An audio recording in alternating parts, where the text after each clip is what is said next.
Assalamualaikum semua, selamat datang kembali ke channel The Greenting Boys. InsyaAllah hari ini ada share pengalaman The Greenting Boys bersunat. Dan ada juga nak share tips-tips bersunat untuk ibu bapa dan anak. Ada share topik ni sebab kebetulan minggu lepas kawan Nadia, anak dia bersunat. Dia bertanya dengan Nadia tentang pengalaman Nadia jaga anak bersunat. Nadia baru realise yang selepas setahun banyak benda sebenarnya Nadia dah start lupa. Nadia nak abadikan pengalaman ni dalam video insyaAllah. Nadia perasan bila Nadia cuba cari lebih lanjut tentang pengalaman orang bersunat, macam mana nak jaga orang bersunat, macam mana proses sembuhnya luka bersunat tu, Nadia tak jumpa orang kita yang share tentang ni.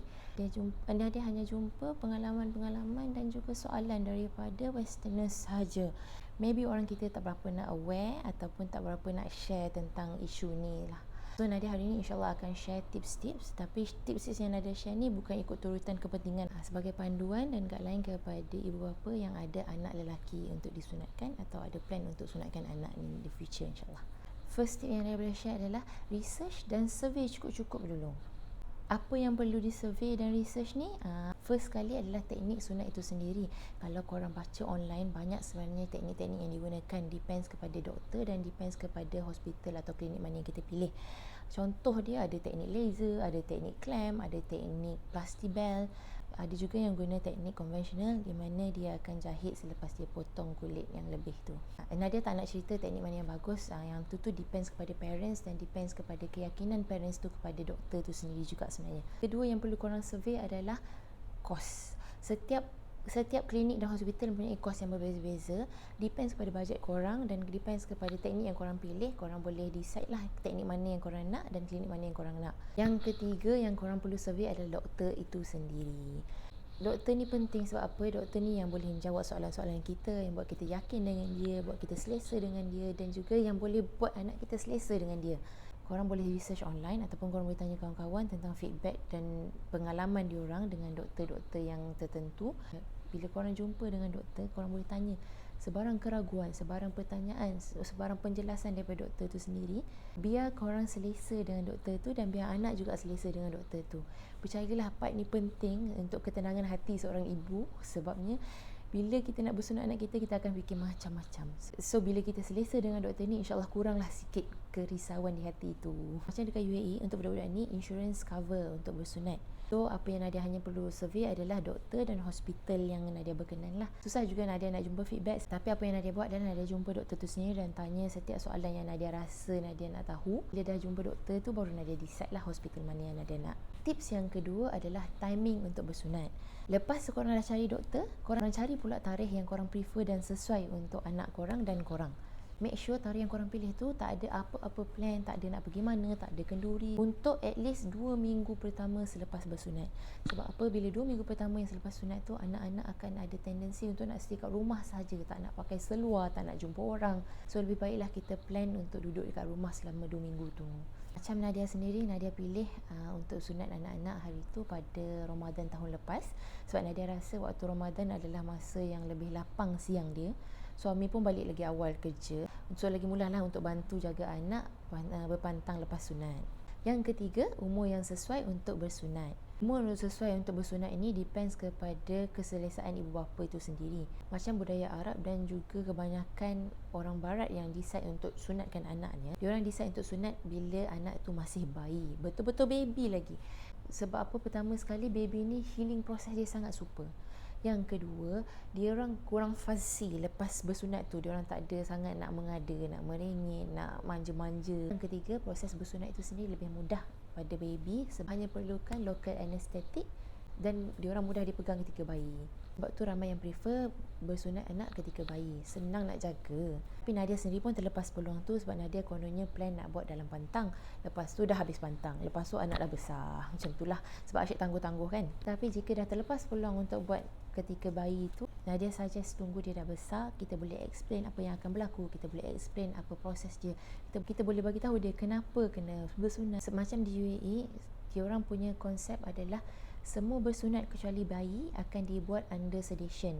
So bila under sedation, mudah untuk bersunat pada mana-mana umur. So tu Nadia decide untuk buat serentak. Nadia buat time tu Daniel umur 3 tahun lebih dan Atif baru setahun lebih lah. Tips yang keempat adalah mental preparation. Mental preparation ni ada dua bahagian, iaitu mental preparation untuk anak dan juga untuk ibu bapa tu sendiri. Untuk anak, apa yang kita boleh buat untuk prepare dia mentally adalah perlu jelaskan dia proses bersunat tu sendiri, apa yang dia perlu expect, apa yang dia perlu expect selepas bersunat. Penting untuk ibu bapa jawab apa-apa soalan yang dia ada tentang bersunat tu. Jangan tipu anak tu dan juga jangan kita takutkan dia dengan sunat. Contohnya, buatlah macam tu, nanti kita sunat kan baru tahu. Sebab nanti bila dia takut dengan sunat tu, kita juga yang susah di kemudian hari. So jangan takutkan anak dengan bersunat. Jelaskan benda tu bila masanya dengan tiba dan jelaskan dengan fakta yang betul. Bahagian kedua kepada mental preparation ni adalah untuk ibu bapa sendiri. Kenapa pentingnya ibu bapa prepare mentally? Sebabnya sebenarnya nak menjaga anak selepas bersunat adalah mencabar. Bukannya semudah bersunat siap. Penting untuk ibu bapa tahu apa benda yang nak buat sebelum bersunat, apa yang akan berlaku semasa bersunat dan juga macam mana nak take care anak selepas bersunat. Ramai yang lupa nak acknowledge kesusahan ibu bapa juga untuk menjaga anak bersunat sampai ibu bapa tu jadi stres, tak tahu nak buat apa. Kalau kita prepare ourselves, insya-Allah stres tu akan lebih kurang lah. Tips yang kelima adalah physical preparation. Physical preparation ni ada beberapa benda lah yang kita kena buat, depends kepada anak kita. First kali, kalau perlu apply cuti ibu dan bapa, apply cuti ibu dan bapa dan daripada situ kita boleh decide tarikh jugalah. Yang kedua, prepare siap-siap atau beli siap-siap mainan atau buku ataupun movie yang anak suka untuk isi masa dia selama 2 minggu tu lah. Sebab selama 2 minggu tu anak akan stay kat rumah, diorang akan bosan dan diorang akan cari aktiviti untuk buat. Make sure toys yang bukan banyak sangat pergerakan, sebab first few days anak akan cuba tak nak bergerak sangat, dia akan cuba nak duduk setempat. So apa-apa yang anak suka tu kita beli siap-siap, prepare sebelum bersunat supaya nanti bila dah bersunat tak kalut nak kena pergi keluar belilah. Physical preparation yang lain juga adalah kita kena prepare satu ruang untuk anak lepak selama 2 minggu. Kalau anak tu dah besar, selalunya dia akan prefer ruang untuk dia lepak kat dalam bilik dia lah. Kalau untuk anak macam umur Daniel, dia akan prefer untuk di ruang tamu sebab dia tak nak duduk sorang-sorang dalam bilik, dia nak ramai-ramai. So, prepare lah satu ruang untuk dia boleh baring dan beraktiviti di tempat tu. Bapa juga perlu prepare benda untuk dibawa ke hospital. Macam Nadia, sebab kita orang di surgery, so dia orang akan warded untuk beberapa jam lah. Yang dia bawa adalah diapers yang cukup, baju persalinan, makanan, toys untuk dia orang main, untuk mengisi masa liapan dia orang lah. Tips yang keenam adalah untuk hari bersunat itu. Pada hari bersunat tu, cuba siap-siap awal, jangan lambat-lambat, jangan rushing untuk pergi ke hospital atau klinik. Sebabnya bila kita rushing ni, dia akan ada extra adrenaline. Kita tak perlukan additional stress dan adrenaline tu. Sebabnya bila kita ada adrenaline lebih ni, kita akan lebih berdebar-debar, anak kita pun akan lebih berdebar untuk bersunat. So lebih baik kita relax je, pergi slow-slow, pergi on time. Macam yang Naya cakap tadi, diorang punya bersunat adalah under sedation. So kita orang pergi awal pagi dan kita orang check in ward. Macam diorang sebab dua beradik, diorang dapat bilik yang sama. Kita orang lepak-lepak dulu, lepas tu baru nurse akan hantar baju untuk tukar. Lepas tu nurse akan ambil vitals, doktor akan check diorang punya keadaan fizikal dan kesihatan lah sebelum diorang decide boleh proceed bersunat hari tu. Bila doktor dah check keadaan fizikal diorang dan kesihatan diorang pada hari tu, kita orang dibawa ke pre-operative area di mana kita orang tunggu giliran untuk masuk operating theatre lah. Diorang masuk sorang-sorang. So kesilapan Nadia pada hari itu adalah Nadia ingat bila bersunat 2 orang ni boleh je nak jaga seorang. Kami kerja dan balik pukul 2 kot time tu. Bila anak bangun daripada sedation diorang tu, diorang akan cranky. So macam susah lah nak handle seorang-sorang. Diorang tak bangun serentak, tapi the thing is bila Atif pun tengah meragam nak merengek, lepas tu tiba-tiba Daniel pun bangun. So macam tak boleh nak handle dua-dua serentak lah, tak boleh nak dukung dua-dua serentak. Alhamdulillah rezeki hari tu ada seorang kawan yang free, so dia lah yang datang tolong teman. Kalau tak memang jenuh lah. Dia teman sampai discharge suami datang ambil lah. So kalau korang rasa nak buat 2-3 anak serentak, make sure ada 2 parents lah. Diorang settle bersunat under sedation ni, diorang akan mengantuk dan tidur lah mostly. Ya, tapi bila diorang bangun, diorang akan sangat cranky. Diorang akan cranky sebab diorang tak tahu apa yang berlaku. Tapi tak sakit pun sebabnya time ni ubat kebas masih ada lagi. Yang ketujuh adalah ubat-ubat yang doktor bagi dan juga ubat yang penting untuk jaga luka anak lah. First kali doktor akan bagi ubat tahan sakit. Ubat tahan sakit ni doktor bagi macam untuk kita orang 2 jenis lah. Satu ubat tahan sakit yang kuat dan satu lagi ubat tahan sakit yang biasa.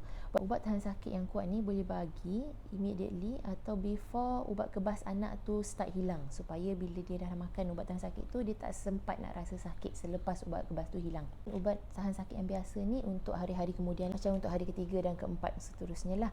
Tapi ubat tahan sakit yang biasa ni hanya perlu makan jika anak sakit lah. Kalau anak tak sakit tak perlu pun bagi. Macam Atif tu hari pertama dan hari kedua je dia makan ubat tahan sakit. Hari ketiga dan seterusnya tu dia dah tak ada bunyi apa-apa dah, so tak ada bagi ubat tahan sakit lah. Doktor kita orang juga bagi topical antibiotik untuk sapu pada luka untuk prevent infection. Dan juga doktor bagi CMC. CMC ni macam jelly untuk sapu kat luka supaya luka tu sentiasa kering dan tak melekat pada surface mana-mana lah. Ini part yang paling ibu bapa kena aware, iaitu part drama toilet. Untuk siapa-siapa pun sebenarnya selepas ada operasi apa-apa prosedur dekat bahagian kemaluan depan atau belakang, psychologically akan ada masalah sikit lah untuk buang air kecil atau air besar selepas apa-apa prosedur kat bawah tu. So kena be prepared. Macam contohnya Daniel sebenarnya dah settle potty training semua, dah boleh pergi toilet sendiri. Tiba-tiba selepas prosedur ni tak pandai nak pergi toilet, tiba-tiba takut nak pergi toilet. So apa yang dia buat adalah dia akan tahan setahan-tahannya sampai bila dia dah tak tahan sangat tu, dia akan lepas je kat mana-mana tu. Berak ke kencing ke, selamatlah. So apa tips yang saya boleh share adalah bawa anak pergi toilet. Kalau dia tak nak pergi kencing kan, buka air supaya dia dengar bunyi air tu. Bunyi air ni akan trigger kita punya refleks supaya kita boleh release kita punya kencing lah. Pada hari tu memang setengah jam jugalah biar anak dalam toilet dengan air yang mengalir sebab nak bagi dia kencing juga. Tapi kalau anak memang tak kencing selepas 12 jam, bawa lah pergi hospital sebab dia akan start sakit sangat dekat pundi kencing dia dan bahaya untuk kesihatan dia lah. Kenapa part drama toilet ni penting untuk ibu bapa tahu? Sebabnya kita sangat-sangat kena sabar setiap kali bawa dia pergi toilet. Sebab setiap kali dia pergi toilet, dia akan takut nak kencing, dia akan merengek. Depends on umur lah. Macam umur dia ni tu setiap kali nak kencing memang dia akan merengek lah. Dan setiap kali kita nak basuh tu dia jadi takut-takut. Tapi lama-lama insyaAllah okey je. Selepas seminggu memang tak akan ada dalam drama toilet ni insyaAllah. Okey, part yang paling penting adalah penjagaan luka. Part penjagaan luka ni sangat penting sebabnya part ni yang paling lama sebenarnya dalam proses bersunat tu sendiri. Dan penting juga supaya luka bersunat tu cepat sembuh lah. Immediately lepas bersunat, doktor akan balut luka anak tu dengan sapuan jelly dan juga gauze. Doktor akan bagi tahulah untuk remove gauze tu. Bila kita nak remove gauze tu, basahkan keseluruhan gauze tu supaya mudah untuk tanggal dan anak tak sakit lah. Jangan terkejut pula bila first time tengok luka anak. Memang normal akan ada sikit bleeding, akan merah-merah atau bengkak. Tapi insyaAllah selepas 3 hingga 5 hari, bengkak dan merah tu akan berkurangan. Ada 3 rule untuk handle luka anak ni. First kali, make sure basuh tangan bersih-bersih sebelum nak pegang luka anak.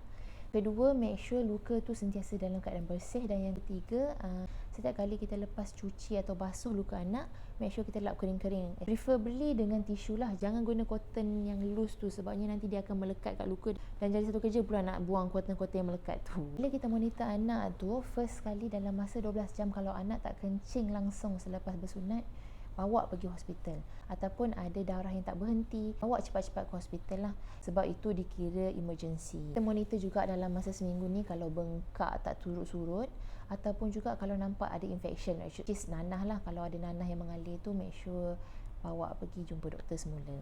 Macam Nadia 24 jam pertama Nadia tak mandikan anak-anak lah, sebabnya nak bagi luka tu lebih sembuh sebelum kena air. Cara untuk make sure luka tu sentiasa bersih adalah first kali, setiap kali nak cuci tu boleh cuci dengan air suam sahaja.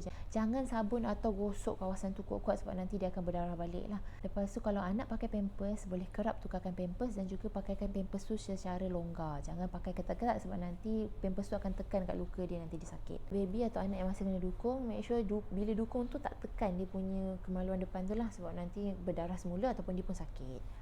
Setiap kali lepas mandi atau cuci luka tu, lap balik kering-kering dengan tisu. Lepas tu boleh sapu CMC jelly ni banyak-banyak supaya dia tak melekat pada pampers ataupun tak melekat pada any surface lah. Sebab bila dia melekat pada surface mana-mana, bila kita nak cabut dia akan sakit dan luka semula. So kita kena jaga-jaga part tu lah. Kalau kita nak pakaikan seluar kepada anak, make sure first kali kita sapu CMC tu banyak-banyak dan kita pakaikan dia underwear. First kali supaya dia tak melekat pada underwear dan supaya kemaluan dia tak bergeser dengan seluar. Sebab bila dia bergeser dengan seluar, dia akan ngilu dan sakit lah. Pemakanan anak-anak semasa dalam berpantang sunat ni sebenarnya dia tak ada pantang apa-apa lah. Bagi je makan semua benda. Sebenarnya dia bagi banyak dia orang makan buah dan juga minum air kosong lah. 5 lain ada tak ada ambil dan ada hanya sapu ubat yang doktor bagi daripada klinik je. Kalau CMC tu doktor tak bagi, korang boleh juga bubuh Vaseline lah, tapi preferably boleh cari kat farmasi lah CMC tu. Soalan yang selalu ditanya adalah berapa lama luka tu akan sembuh. Rate luka tu akan sembuh dia bergantung kepada anak masing-masing lah sebenarnya. Sebabnya saiz luka tu sendiri bergantung kepada anatomi kemaluan anak tu sendiri waktu bersunat tu lah. Tapi generally selepas 5 hingga 7 hari tu luka tu dah akan start kering. Bila luka tu start kering, dia akan naik tompok-tompok kuning. Tapi tu bukan nanah tau. Nak bezakan nanah ataupun tompok kuning ni adalah scab. Nanah tu dia akan mengalir ataupun ada bau yang tak sedap lah. Tapi bila scab ni dia hanya kering dan kuning je lah. Bila dia kering sini nanti dia akan start jadi hitam, dan bila dia cukup kering dia akan tanggal. Jangan kopek sebab nanti dia akan berdarah dan juga anak akan sakit lah. Bila nampak scab kuning-kuning tu, hanya lap kering-kering dan sapu ubat macam biasa. Atif dia punya recovery sangat cepat lah. Even pada hari kedua dia dah berlari macam biasa kalau korang tengok lah. Dia happy je, tak ada masalah apa, tak ada takut nak gerak. Macam dia ni, dia takut-takut nak gerak untuk first 1 week. Sepanjang 10 hari pertama tu memang dia tak nak pakai apa-apa kat bawah tu. Seluar pun tak nak, kain pun tak nak. So apa yang kita orang buat, kita orang letak dia dekat bawah kemah selimut yang kita orang buat dengan kerusi lah. Kalau tengok dalam gambar tu macam tu lah Daniel selama 10 hari. Kalau dia pergi toilet ke apa memang tak pakai apa-apa lah, sebab dia memang takut sangat nak bagi apa-apa kena dekat dia punya luka tu. Tapi hari yang ke-11 macam tu kita orang dah boleh bagi pakai dia seluar lah. Just sapu CMC banyak-banyak dan pakai kat underwear lah supaya dia tak bergeser dengan seluar. Macam Daniel dan Atif, Alhamdulillah selepas 2 minggu dia orang fully recover, tak ada masalah apa-apa. Hari ke-15 selepas bersunat tu kita orang pun fly balik Malaysia. Alhamdulillah sepanjang perjalanan dan sampai ke Malaysia pun tak ada darah apa-apa lah.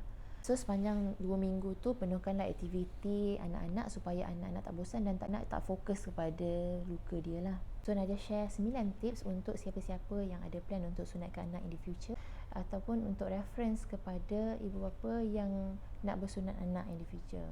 Ingatlah, setiap anak-anak ni berbeza dia punya rate of recovery, dia punya perangai selepas bersunat, punya tahap mengada pun sangat berbeza setiap anak ni. Kita sendiri kena support each other dan juga kita kena mentally prepared lah untuk handle anak ketika bersunat ni. Sabar banyak-banyak, insyaAllah kejap je benda ni. Kita orang memang 2 minggu Alhamdulillah semua dah settle. Sangat-sangat lega bila dah settle dua-dua anak, sebab tak payah fikir dah besar nanti drama dia tak nak pergi bersunat, dia takut nak bersunat, drama bila pergi klinik tiba-tiba cancel tak nak bersunat. So Alhamdulillah settle, tak perlu dah fikir pasal bersunat ni in the future. Kalau ada apa-apa yang Nadia lupa share ataupun apa-apa soalan yang korang ada tentang bersunat atau nak jaga anak bersunat, boleh komen kat bawah. InsyaAllah Nadia akan baca dan reply. Jangan lupa subscribe dan turn on notification supaya korang boleh dapat notification bila kita orang up video baru, insyaAllah. Until then, selamat bersunat dan selamat menjaga orang bersunat. Assalamualaikum. Don't forget to subscribe.